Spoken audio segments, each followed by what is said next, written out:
Caros amigos, bem-vindos ao Hoje na Segunda Guerra Mundial. Neste vídeo falaremos sobre a Conferência de Yalta, quando os vencedores dividiram o mundo.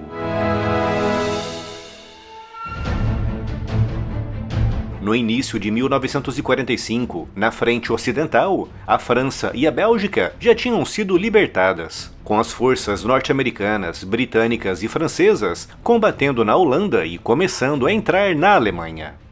Já na frente oriental, as forças de Stalin já tinham libertado a Polônia, Romênia e Bulgária, com o Exército Vermelho a menos de 70 quilômetros da capital, Berlim.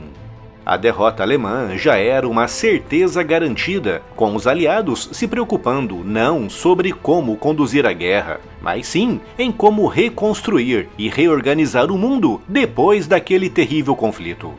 Após mais de 5 anos de combates, países inteiros na Europa tinham sido arrasados e quase uma geração inteira de jovens tinha desaparecido no turbilhão da guerra.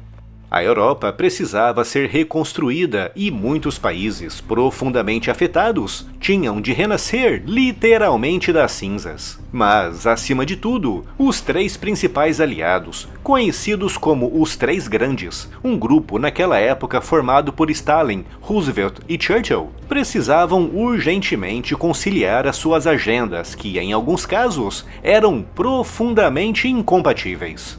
Por exemplo, Roosevelt, que naquele momento estava profundamente engajado também no Pacífico, combatendo uma guerra contra um Japão cada vez mais extremista e desesperado, queria que Stalin também se envolvesse naquele conflito, mas os objetivos do ditador soviético eram bem diferentes.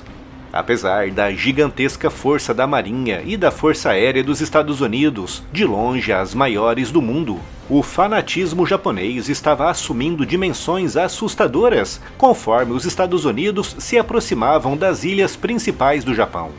Mesmo com o desenvolvimento de armas impressionantes, como o bombardeiro B-29, com alcance e capacidade de carga sem comparação, e com os Estados Unidos se apressando no desenvolvimento da bomba atômica, uma tecnologia inédita naquela época, Roosevelt precisava da atuação direta de Stalin para expulsar os quase 2 milhões de soldados japoneses entrincheirados na China desde 1937. E já que estamos falando em tecnologia e inovação, quero deixar aqui uma dica muito bacana. A Insider é uma marca de roupas feitas com tecnologia de ponta no tecido, incluindo materiais com regulação térmica que eliminam o suor, mantendo a temperatura do corpo estável. Criados com base na tecnologia PCM Outlast, desenvolvida pela NASA, capaz de absorver, armazenar e liberar calor na medida certa, reduzindo pela metade o suor e o superaquecimento. Imaginem um tecido como esse nos desertos quentes do norte da África ou nas florestas úmidas do sudeste asiático. Outra grande inovação da Insider são os materiais hidrorrepelentes, que suportam até 80 lavagens e que, ao contrário dos impermeáveis, são respiráveis. A Tech T-Shirt é o suprassumo da tecnologia dos tecidos, uma autêntica releitura tech da camiseta básica masculina. As suas fibras macias se adaptam ao corpo, acompanhando todos os movimentos e não esquenta. Além disso, não precisa ser passada, não desbota com o tempo e é anti-odor, um item essencial para uma rotina confortável. Clique agora no primeiro link aqui na descrição, confira essa e outras novidades tecnológicas da Insider e aproveite o super cupom de 12% de desconto.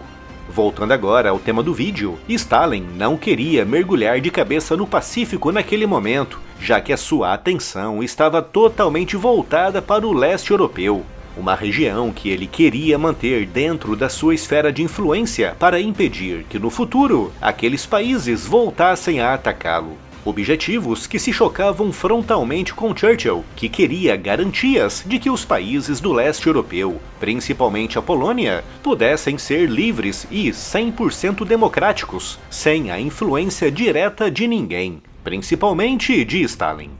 Todos os três grandes conheciam as suas divergências nesses pontos, e sabiam que precisavam se encontrar frente a frente para resolvê-las. com a iniciativa partindo de Roosevelt, que sugeriu um encontro em fevereiro em algum lugar do Mediterrâneo, como a Sicília, Atenas, Chipre ou até mesmo Jerusalém, locais de rápido e fácil acesso por navio e por viagens curtas de avião.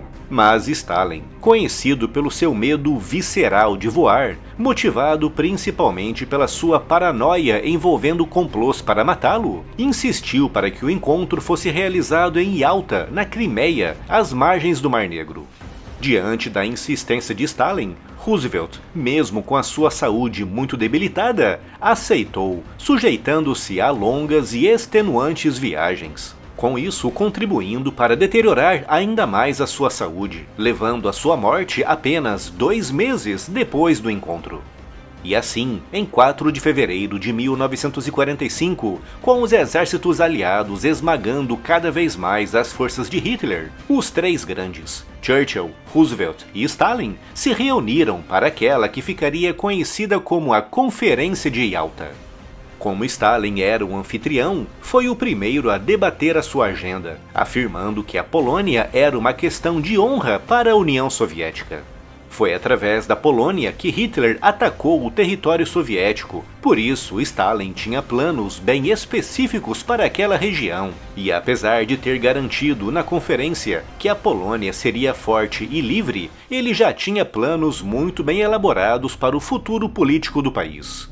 Primeiro, as fronteiras polonesas seriam redesenhadas, com Stalin mantendo sob o seu poder algumas das regiões que anexou em setembro de 1939.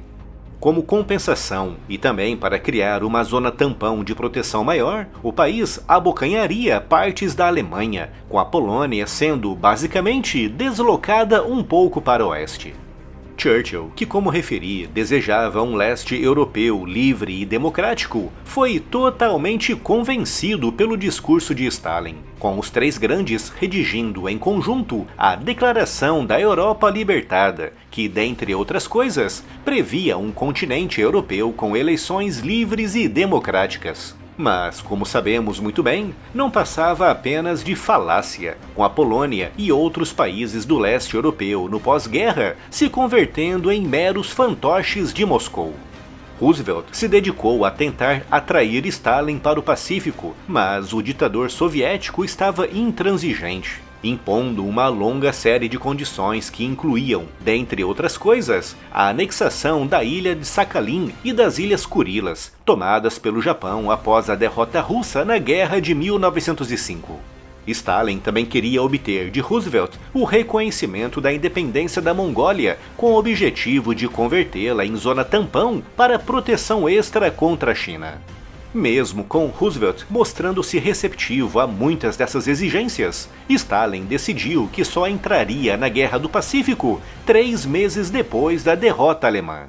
Além desses pontos, foi reafirmado que os 3 grandes não aceitariam outra coisa que não fosse a rendição incondicional da Alemanha, e que aquele país seria temporariamente ocupado pelos 3 grandes, com Stalin concordando com a participação da França, desde que a sua área fosse retirada dos Estados Unidos e do Reino Unido. Foram criados comitês para o estudo de reparações de guerra e foram fundadas as bases para a criação de um tribunal internacional para o julgamento de crimes de guerra, com Stalin conseguindo, no último momento, o reconhecimento de um governo comunista provisório na Polônia, com a promessa de haver eleições livres. Uma promessa que, como referi há pouco, não foi cumprida. Foi também criado um comitê dedicado a estudar o desmembramento da Alemanha em pelo menos 3 ou 4 nações, incluindo uma zona internacional governada pela futura ONU. Nessa conferência, os 3 grandes remodelaram o mundo no pós-guerra, decidindo o destino de nações e povos inteiros, e lançando as bases de uma nova dinâmica geopolítica, cujos reflexos sentimos até os dias de hoje.